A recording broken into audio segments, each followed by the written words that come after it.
we're joined by former FBI agent and Army Intel officer, Gina Osborn. How are you doing today, Gina? Hi, Eric. I'm fine. How are you? I'm doing great. Now, I first discovered you. You were on with former guest of the show, Jerry Williams, and she has a fantastic podcast, FBI Retired Case File Review. And on there, I recommend everybody check it out if they get an opportunity. You go into a lot of your history and specifically a pretty big case that you worked in California, if I recall, correct? Oh, yes. I worked Asian organized crime when I first got out of the academy in Little Saigon, the largest population of Vietnamese people outside of Vietnam. Which is really cool and interesting because you came out of Europe. I think you worked in intelligence in Europe as well. Yes, and I wasn't an officer. I worked for a living, Eric. So I was a staff sergeant when I got out. Oh, sorry. Okay. I forgot. You got your degree while you were in. Yes. Okay. You got excited. You decided to go overseas, drive fast cars, and forgot about the degree until you were already in the Army. Yeah, I had 2 years when I went in, and then I got my 4-year degree while I was there. Great experience. Okay, now you're kind of you're writing a book right now, from what I understand, Yes. and also writing for Hollywood or TV shows. I am working on a television show right now as we speak. And by the caginess of your tone, you can't exactly say what it is or who it's for or much more, correct? Correct. However, we're keeping our fingers crossed. Hollywood is an interesting animal. So yes, there's nothing definite until it comes on TV, I think. Yeah, that's true. And even then, who knows if it goes beyond pilot. Sure. All right, so I think your book is called Becoming Unstoppable Through Chaos, Conflict, and Change.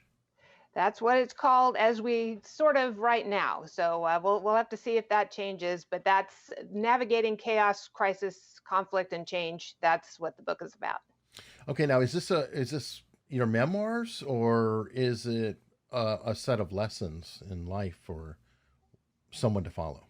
A little bit of both. It's a set of lessons and how you can navigate things that are out of your control, but then I insert experiences that I've had in those situations to try and help people make it go it a little bit easier, especially now with the pandemic and everything that's going on around in the world. There is a lot of crisis and there's a lot of chaos. So I try and help people get through that a little bit easier. Okay, I believe when you left the FBI, you were doing cyber, right? I was. For the last 11 years of my career, I was the assistant special agent in charge for cyber and computer forensics. Okay, so was that involved with cyber fraud and social engineering, that type of thing, or was it something different? I, So during the 11 years that I worked it was a variety of different things. It was computer intrusions, both on the national security and the criminal side. And then it was also cybercrime. And back in the day, that also involved crimes against children over the internet and mm. different frauds and things like that. But now for the FBI, cyber means computer intrusions all day, every day. So that's what they're working on. Okay, is it because it's become such a big thing they had to specialize it out, kind of like you could be a doctor at one point, but now you've got to specialize into some kind of medical degree. Is that what's Exactly. happening? Okay. Exactly. I'm curious then and want to hijack for a minute. First off, computer intrusion. Let's just take a minute and talk about that. What is the number one or top couple ways that people get into computers? I'm curious. Is the IT guy quizzing me, I wonder? I don't know. I don't know. I mean, it's just, Well, people need to know, and you're an authority, so it's yes, okay. very handy. So I better have the question right. So I would say the weakest link is the human link. So it's still clicking on the link. I mean, that's the easiest way for someone to get into your computers and have malware go in there. So yeah, so you have to be very, very careful as to clicking on that link because you don't want to have someone put malware on your computer and also go into shady sites as well. That's another good way to have an issue. Okay, so essentially phishing, smishing, and vishing. Yes. And by that, I don't know how much was up at your time, but phishing being email, the oldest, and a website, however ways. Smishing is newer with SMS, and that one's pretty insidious. A lot of people impulsively answer their texts without paying attention. And then vishing, I think, is relatively recent, and that's the voicemail. Hmm. Yeah, well, so we worked mostly national security computer intrusion. So one of Mm-hmm. the cases that we worked when I was in Los Angeles was the attack on Sony Pictures Entertainment. So Oh, that wow. was a huge catastrophic attack by a nation state and on US soil. So that was definitely something that we hadn't seen before. There was a lot of psychological warfare that was going on with that case because they had exfiltrated all of the file all of the data off of the servers, and then they were putting it out on Pastebin every few days. And so not only was movie content and scripts and information about the employees, their personal identifiable information, but also emails between the executives, That's and right. that caused some embarrassment there. Yeah, weren't there like contract things and statements that were made to each other that could put them in legal jams? Like they were doing different things with movies they weren't supposed to be doing, or things of that sort. I vaguely remember some of this. Well, let's just say that every few days people were getting very nervous about what was coming out, and the media was having a field day. Okay, so it wasn't quite Ashley Madison level uh, well, it though. depends on who you are. Fair enough. Nobody wants their emails out in the wind for the entire world to see. So how were they hacked? In which nation state? It was North Korea. We Okay. identified North Korea in a very short amount of time, but it was interesting because that case really expanded from Sony Pictures Entertainment to the same actor hacking into the Bank of Bangladesh and stealing $81 million. And then also the WannaCry ransomware attack was attributed Ah, to the same actor. So the FBI did an indictment for on that North Korea individual for all three of those cases. and did they ever capture him, arrest him, anything? Well, we don't have an extradition treaty with North Yeah, Korea. yeah, that's I don't fine. think we'll ever see him coming to the United States anytime soon, but the statement was made that we identified who it was, and they were definitely put on notice. And at that time, President Obama had issued or levied additional sanctions, economic sanctions on them as a result of it. Now, I have heard, and you could correct me if I'm wrong, that North Korea has an extremely active program, and they are in financial dire straits. So they actually depend on hackers to steal money on a state level. Well, in May of this year, I think there were 26 individuals, Chinese and North Korean individuals, who had laundered $2.5 billion that went to, according to reports that I read, because I've been out of the FBI for the last couple of years, that the money was going to their nuclear weapons program. So it's a very interesting thing that they're doing in order to fund their weapons program, allegedly. Well, true. They're doing something with the money. Yes. Um, uh, China, we're having a lot of problems with China too right now, aren't we? I mean, we just shut down, I believe, an embassy in Texas that was overrun with espionage, things like that. So, did you see a lot of that while you were in? Well, I think it's no secret that intellectual property and R&D, that is something that's very interesting to on the counterintelligence side. So yeah, it's definitely a problem. I can't really go into that much more Sure. about it, but yeah, I think I worked in the Cold War during the Cold War as a counterintelligence agent for the Army, and I think we're in a cyber Cold War right now, and it's very interesting to me to see what is going to happen and what exactly is going to be identified as an act of war and what's going to be done about it when that happens or if that happens. So we'll have to see how it goes. This is my personal opinion, but I feel we've been a little asleep at the wheel. and indulgent for a while. Do you see any of that too? Because China seems to be getting not less active, but more active. You know, I can just say, based on what I had seen during my 11 Anecdotally, years in sure. charge of it, was we have a lot of very, very savvy, smart people, not only in the FBI, in the federal government, in the Mhm. military. The military has expanded its cyber operations. So it's like a chess game. You know, I had worked Asian organized crime in my career. I had worked white collar crime. I'd worked counterterrorism. I'd worked counterintelligence. But really, the cyber game was definitely a chess game because you have two very good, very smart and capable sides, sort of playing chess. So yeah, it's fascinating. It's fascinating to watch because I just loved seeing these young, amazingly talented people going out and doing their jobs every day.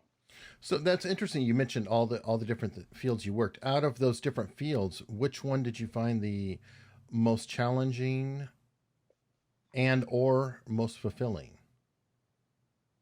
You know, I think all of them sort of happened on me in the same way. I got out of the Army and I was assigned to the Orange County office of the FBI. Mm. And I had worked counterintelligence for 6 years. So I have all this great counterintelligence experience. And then I was given a case. I was on the counterintelligence squad, but they also did civil rights. And I was given a case where Thai girls were being brought into the United States and forced into prostitution in Little Saigon. I knew nothing about organized crime. I knew nothing about Asian prostitution. So I had to learn very, very quickly. And I met a detective with the Westminster Police Department where I wound up working with him for 5 years and his team. I was on a task force back then. And that's all we did all day, every day was work Asian organized crime, violent crimes, murder for hires, home invasion robberies, extortion, loan sharking, everything that you can think of when with these Asian gangsters back in the day. I'm curious about one thing, and this might come off differently, but the Thai girls, were they American citizens or Oh no, no, no, no. They were coming in from Thailand. how was it a civil rights case? And So I'm it was in just involuntary servitude. So okay. they were So being held against their will. do we have laws on the docket then that do offer civil rights to those who are not necessarily civilians? And I'm genuine question. I did Right. not. So unfortunately, while I was working that case, I couldn't get a Thai girl after we would go into the houses of prostitution and we would quote unquote rescue them. We couldn't get them to cooperate. And that was because they had families in Mhm. Thailand.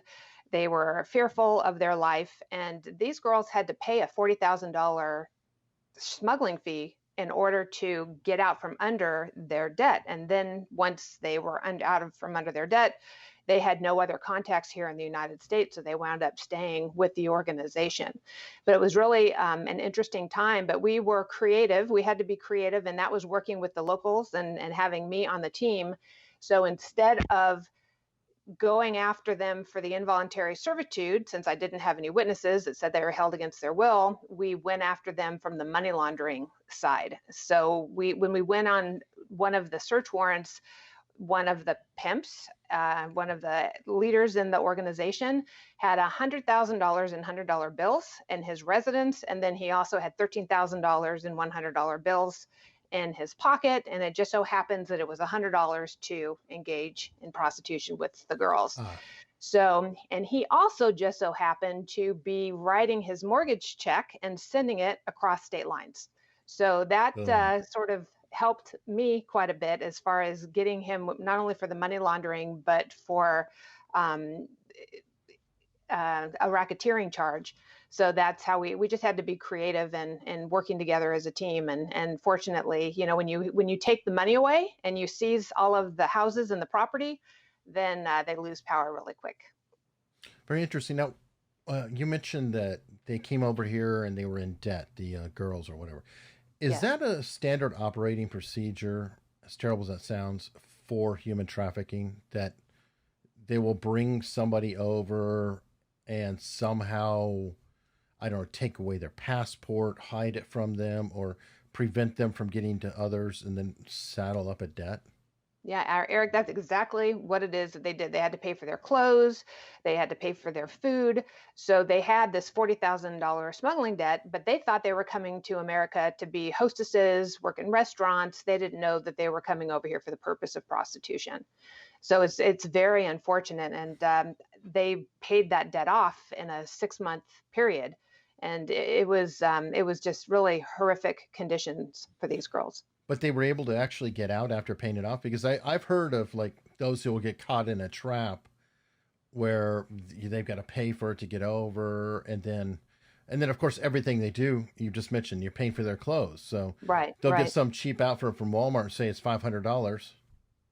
Well, yeah, UOs. Yeah. exactly. But what would happen is they would put these girls on a circuit. And so for Mm. 2 weeks, they would be in little Saigon, and then they to New Orleans, and then they would go to Miami, then they would go to San Jose. So they kept these girls on a circuit. And when you're here by yourself and you're making the money, unfortunately, some of them chose to stay in it. I mean, I'm sure Mm. some went back home as well, but that's all they knew, and they couldn't just go out and get an apartment and do all those things because they were held so tightly within this organization. They lived in the brothels where they were working. I see. And of course, probably didn't speak the language. Exactly, exactly. So they were trapped from the minute they got on the plane to come over here. Now, I don't think you're working it, but from what I understand, Americans aren't necessarily immune from this happening themselves. I never worked that. Okay. So I'm sure there's hostage taking situations where, I mean, look at the Jeffrey Epstein case. Mm. They would invite these girls, they would take them to his island or take them to his ranch. I think it was in New Mexico, and the girls would be isolated. So it's really a manipulation game from the captors. You did that on your podcast, right? Didn't you do a series on Epstein, or you are? Actually, I do once a month. I do an update on the Ghislaine Maxwell case. Hmm. And so we just did it, I think, last week. So I'll do it in about 3 more weeks. But a lot of my listeners are very, very interested. The podcast is Behind the Crime Scene, a true crime podcast. And I go behind the crime scene and talk with law enforcement officials, prosecutors, first responders, investigators, and really talk about a notorious case. And then we talk about how that case impacted them. So we really humanize law enforcement. So how did the show come about? Gosh, well, I'm a storyteller, and that's what I do. I like to tell stories. And when I left the FBI, I mean, I was very interested in writing, and so I got a manager and an agent, and wrote pilots. But I really enjoyed the show because it's a form of storytelling. It really talks about cases we've done. The O.J. Simpson case. In fact, I had a co-host in the first season, Tracy Miller, and she was a law clerk on the O.J. Simpson case. So she Hmm. had Marcia Clark's boss come in on the show, and we talked to him. And it was really interesting to hear about what haunted him about that case, because that's the question that we ask at the end of every show. We did another show on the boy in the bunker, and that was the little boy who was kidnapped off of a school bus. His school bus Right. driver had been killed, and then he was taken into a bunker by a 66-year-old man, and he was held hostage, and the FBI's hostage rescue team had to come in and rescue him. That was So another Agent Osborn on that one, right? that was another Agent Osborne. Thank you for paying attention. Yes, Is not that a no coincidence? relation, but he is my brother from another mother. We'll just say that we worked Is he? together when he was in charge of our Crimes Against Children program in Los Angeles, and Okay. so we've been friends ever since. Okay, that was a very interesting episode. I Thank you. listened to it a while back. Okay. So are you doing the podcast in a way because it gives you the control to work with a friend and not worry about, shall we say, clearing a budget or getting approved? Yeah, it's a grassroots program. I've learned a lot in season one, and now I'm doing it by myself, hosting it by myself. Oh, And okay.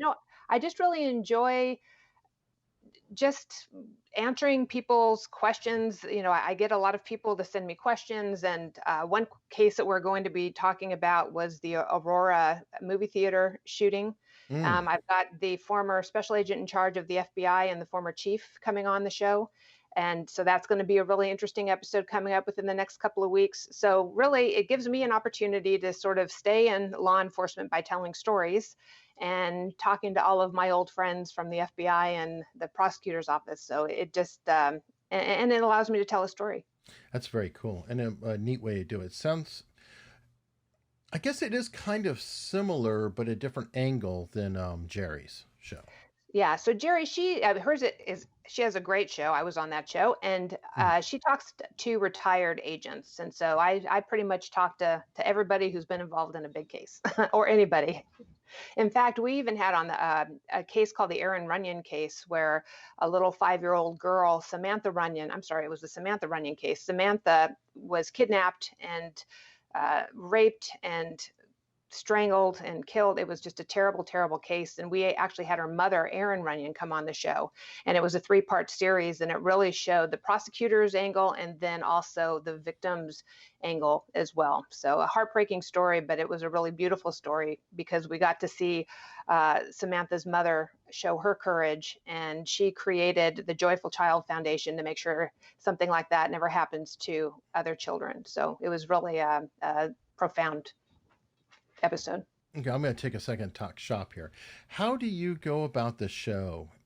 One thing is, I do have true crime people on. I have you on. You're an FBI agent, and many others. But one of my worries is I never want to be salacious or get views just off of gore or horrible circumstance. I'm always cognizant that I don't want to exploit people. How Sure. do you work at treading that fine line, or do you ever think about that? I think just having been in law enforcement for 28 years and working with victims and seeing the pain of the victims, it's you just really have to be careful. And really the story that we tell, although it's, a big case is Sure. involved in the story, but really it's the story about the people who worked those cases. We did the BTK murder case Right. and the BTK serial killer case. And it was interesting because Jeff Stanley, who was our guest on the show, he was an assistant special agent charged with the FBI. Mm. When he was 10 years old, he used to go out in the backyard with his cousins and they would talk about BTK and scare each other and they would all run into the house. And then like 20 something years later, he winds up being the supervisory FBI agent in charge of when they captured him. So it was really an interesting story. Okay, and actually, I've had Jim Clemente on as well. You may have run across paths. I think you live in the Sure, same I know area. Jim very well. Okay, one thing he does with his partner, I think it's Laura Richards, that I Hmm. think is very interesting is they like to name everything after the victim versus the killer. Yeah. I Is that something you're cognizant of too? To try to kind of focus more on the victim, because as a society, I do think we get excited talking about OJ versus Nicole Right. Brown, Right. things Right. like that. Yeah. Well, on the O.J. Simpson case, I mean, of course, everyone has heard of O.J. Sure. Simpson, but we start the episode out talking about what that case was really about. It wasn't about O.J., it was about domestic violence. Mm. And it was domestic violence that led to everything that happened between him and Nicole and Ron Goldman. So I don't know. We all have our own styles on how we do Oh, sure, things, but sure. for me, it's more of just really wanting to tell the story, having respect for the victims, but really it's more about the investigators telling the story and how it impacted them. Oh, it makes total sense. And OJ's an interesting case too, because I feel like there's a prism on that. It is definitely about domestic violence, but it's also about LA. Very Yes. much. The Yes. jury, the outcome, that wasn't too far off from Rodney King, LA Exactly. riots. So Exactly. there's so much that was worked into that powder keg situation that I think Yes. took it way beyond, I hate to say a simple domestic violence case, but it kind of was. If you take the names and everything out, that is not the most uncommon occurrence in our country, sadly. Sure, but it was magnified 1,000 times based on the players, Yeah. but it's still, I mean, Nicole Brown Simpson had been a victim of domestic violence for Sure. some time, and we've heard the 911 tapes. So Mhm. that's sort of how we started it. but it was very interesting to talk to the prosecutor on it because, he talked about how it haunted him and how it wasn't until there was some irony that happened. I think it was with dates, but OJ was arrested for the Las Vegas incident on the same date as, I can't remember. I don't know if that was, I forget what the date was, but it was Hmm. just really, really fascinating to hear the prosecutor speak about it. Yeah, that is wild. So, going to your memoirs, what is an example of, let's say, a crisis or chaos that you had to pull through that we could read about? Well, from where I come from, what chaos and crisis is a lot different from the normal everyday chaos and crisis that's going on in the world. I don't know. In 2020, it's not that different because it's been such an interesting Well, it's year. universal. Yes, exactly, exactly. But I think it's really important what I want to focus on. I mean, I'm coming from the experience of dealing with kidnapping cases and responding when 9/11 happened. I was in the FBI, and the Sony case and a lot of cases in between terrorism cases. When I worked terrorism, I was the supervisor over a squad that worked terrorism in Southeast Asia, terrorism investigations in Southeast Asia. So really, it's about it's providing tools to people so that they can deal with the chaos and the conflict and the crisis that it's going on in their lives, and some of the chaos we invite into our lives. And Mhm. so what I do is I start out by encouraging people to identify what chaos is real and what chaos are they that they're bringing into it. Are they, standing there with a hose to put out the fire, or are they pouring gasoline on the fire? So really it's about understanding. And another thing is opening yourself up and eliminating things in your life that's going to allow you to deal with chaos a lot better. So many times we've had it up to here all the time, and that's how we're living our lives. But when we eliminate some of those things, we're able to see around corners and maybe even prevent some chaos and conflict coming our way. Do you go into things like the locus of control and internalization versus externalizing things of that sort to help recognize and control the chaos? Like, we have a tendency to see the world outside of us coming at us versus seeing the world outside of us perhaps being a reflection of what we are putting out into it. Sure, sure. Well, I talk about, for example, what do we tolerate? What do we tolerate, and why do we tolerate the things that we tolerate in our lives? I ask people to make a list of all of the things that they tolerate, whether it's in their relationships, whether it's at work, Mhm. whether it's at home with the neighbors, wherever their life goes. And if you have a big list of the things that you're having to tolerate, let's eliminate some of those tolerances, because you can only handle so much in your life before you're overwhelmed all the time. And it's so easy for people just to get knocked off track because one thing happens. And I want people to be unstoppable. So, you can start with eliminating those tolerations. And I help people go through that process, and you'd be surprised. I mean, when you walk into your kitchen, for example, and you notice, okay, the water's leaking, I've got a leak in the faucet. Every time you go into the kitchen, you're feeling that little added stress. And one thing or two things, that's not that much. But when we've got 50 leaky faucets surrounding us all the time, that's when it gets to be too much. So if we can start with the easy things and eliminate those tolerations, the boxes that are sitting out in the garage, then we can work on the relationships that aren't working. And you'd be surprised that the more you give up, the more space you have in order to do the things that you want to do. Okay, so it's about taking control. Sure. Yeah, but I think I mean, it's taking control, but it's a lot of self-work too. I think it's not just a matter of someone saying, okay, I'm going to take control and this is going to be good. I think there's a lot of self-work that goes into it as well. And by self work, you mean like there's a reason that that faucet was left untended. There's a reason that I took on these extra responsibilities or things that are maybe stressing me out right now. Sure. Then there's self-sabotage, there's taking things personally, there's a lot of there's negative self-talk, there's a lot of different things that we do to sort of add the gasoline onto the fire. Okay, so how does that parallel with, shall we say, an FBI case or something? I'd love to hear how, they can reflect each other, because I'm sorry, Sure. that's tough for my mind to, make that jump. Right, right. Well, I mean, I think it's being in a space that you're able to handle a major crisis. So that was something that we as FBI agents had to do every day because you never knew what was going to come into the door.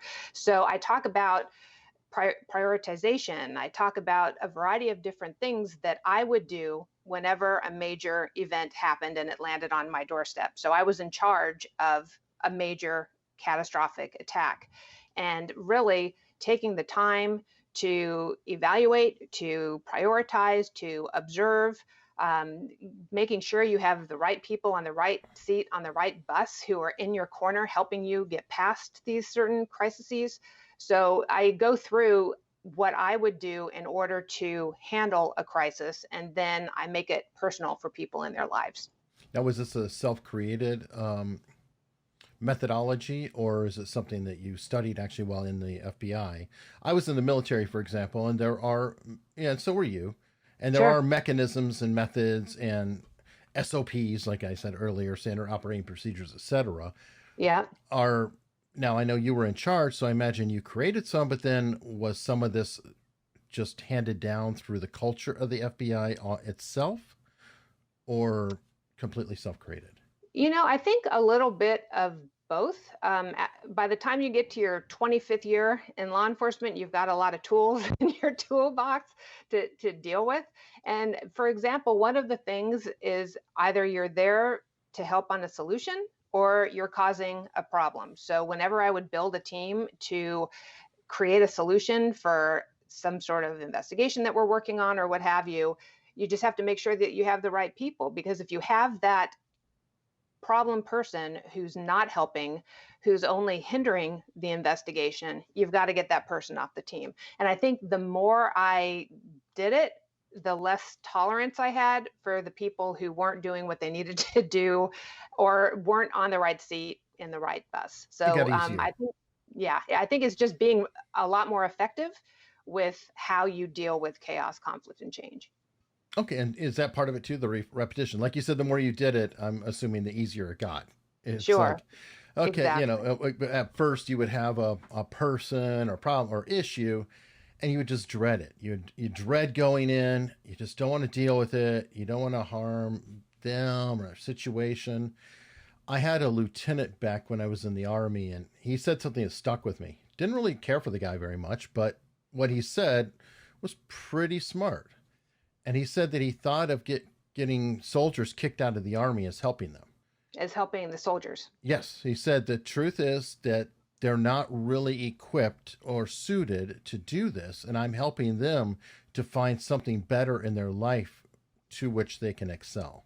Sure. Well, and when I say getting people on the right seat in the right bus, you may have someone who's really, really great at one thing, but Mhm. if they're not adding to the thing that you're working on, then that doesn't really help you. So, as a leader, that was one thing that I really focused on. And I would always look at my resources just to make sure, because maybe someone over here is going to be happier and more productive and better at this job than they would at this job over here. But when we're dealing with our personal chaos and crisis and conflict and change, we have to look at it in the same way, where if someone if we're in a relationship and somebody is creating chaos and we have to deal with that chaos all the time, do we want to be in that relationship?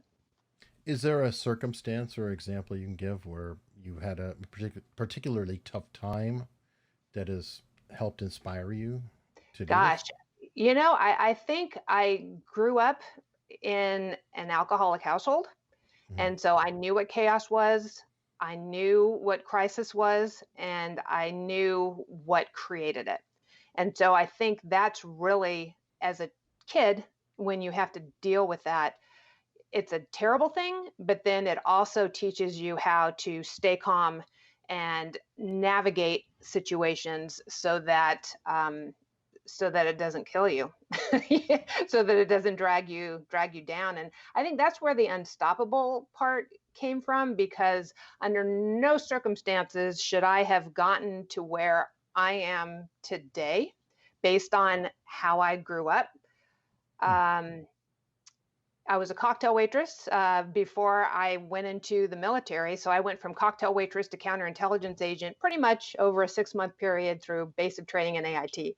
So it's just about having the courage to be able to overcome and not let major incidents slow you down or get in your way or stop you from accomplishing your dream. So resilience type of. Absolutely. And I would argue, and maybe I'm wrong, that there are parallels between being a cocktail waitress and being a spy. Yeah. Yes, except for I didn't have, I used to have cocktail waitress nightmares, but I never had spy nightmares. Okay, well, that's because you didn't have as much control. But I mean, obviously, both of these cocktail waitress is a form of sales. You're having to, I think you were also, didn't you sell pharmaceuticals at one point too? For a very short time. After I got out of the military, I became a director of distributor sales for a vitamin company waiting to get into the FBI. Okay, so all of these skills, I really think actually have more value than people would necessarily give them. And I think that's important because it's easy to almost put down a position or to think less of a position, but it can be very challenging and you can get extremely important life lessons out of some of these mundane positions. Best job I ever had was a dishwasher. There you go. Yeah. Yeah. Well, I think my childhood taught me how to be a chameleon and taught me how to be different people in different situations to keep the calm and to keep the cool. Being a cocktail waitress, you're right, you have to multitask. So that was very, very helpful. And really being a spy, especially back in the 80s during the decade of the spy, I mean, having that opportunity to be undercover for 9 months out of the year to work the biggest cases, espionage cases in the European theater, that was just a dream come true. So, but I had to go through basic. I had to eat a lot of dirt, and you know what that's like, I'm sure. Sure.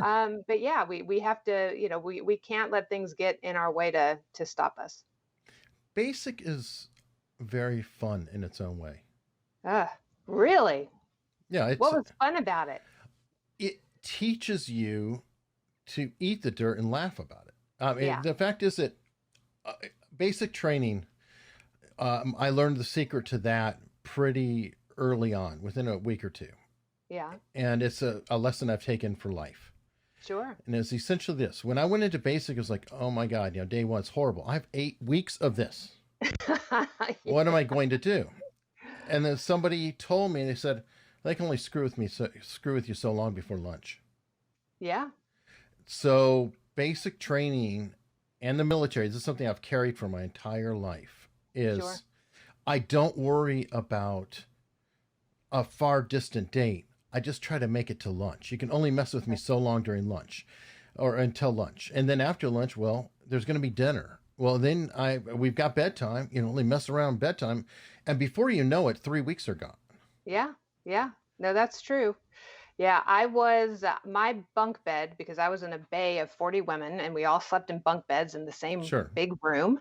And my bunk bed was the closest to the drill sergeant's office. And I think I was the second or third oldest in my platoon, maybe the second oldest in my platoon. So whenever he would need a witness or an accomplice, whichever the case was, because he would never be alone with any of the female privates, he'd call me in there. So I got to witness firsthand leadership in the military dealing. And to me, it was fascinating because I didn't take it personally. I mean, I don't take a whole lot personally. And even back then, I still didn't take things personally. And when you don't take things personally and you just watch it, you're just an observer of the crazy that goes on. And you're not going to be perfect at whatever they throw out in front of you. Yeah, you're right. You can observe and they can only do so much to you during that time. Yeah. but I wouldn't call it fun. It, it's funny.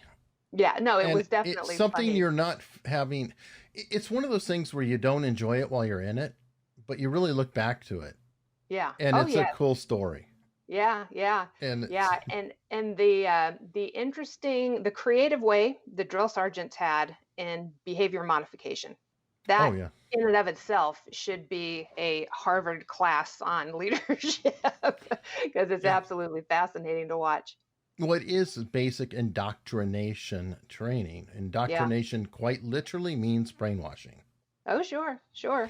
But you know So, what? I took that creative behavior modification and I've used it multiple times as a leader in law enforcement, just because you can only deal with things in a certain way to get people's attention. mhm. Not that I had problem people, but still, you definitely want people to come around and see your perspective on various things, on how things can be done. But yeah, I was definitely creative as well. Okay. And now to start wrapping things up, you're no longer in the FBI. You're no longer in this. It's a semi high pressure, intense thing. Are you bored? No, I'm having fun. I've always wanted to be a writer. That's been my dream since I was in seventh grade, and I would write Laverne and Shirley and Happy Days episodes for fun, and I would send them the Paramount pictures, and they would send them back to me from their legal department, telling me that they won't accept unsolicited materials. So I get to create all day, and that's what I do between the podcast and writing the book and the different projects that I'm working. And then I also coach people. I'm also on the board of directors for the Girl Scouts of Orange County. So that gives me the opportunity to see amazing young women and the future leaders of America. And that inspires me every day. So yeah, I'm having a ball. Awesome. And you don't miss it at all? I miss the people. Hmm. Um, I don't miss the bureaucracy of it. Hmm. I mean, I loved my career, but I did it for 28 years, and this is my second act. So I'm really looking forward to the things that I'm doing now. Well, perfect. And we can find out more about you at ginalosborn.com. So GinaLosborn.com, if anybody is interested in signing up and getting on the list I can send you updates about the book and when it's coming out. And then also BehindTheCrimeScene.com. That's for the website. And please subscribe to the website. I'd love to have you listen. Awesome. And I think you're on Twitter as well, right? I am on Twitter, Behind the Crime 2 at Twitter. And then also my personal one is Gina L. Osborn. Awesome. Gina, this has been a treat. Thank you so much. Thank you, Eric. We did it finally after all this time. Hey,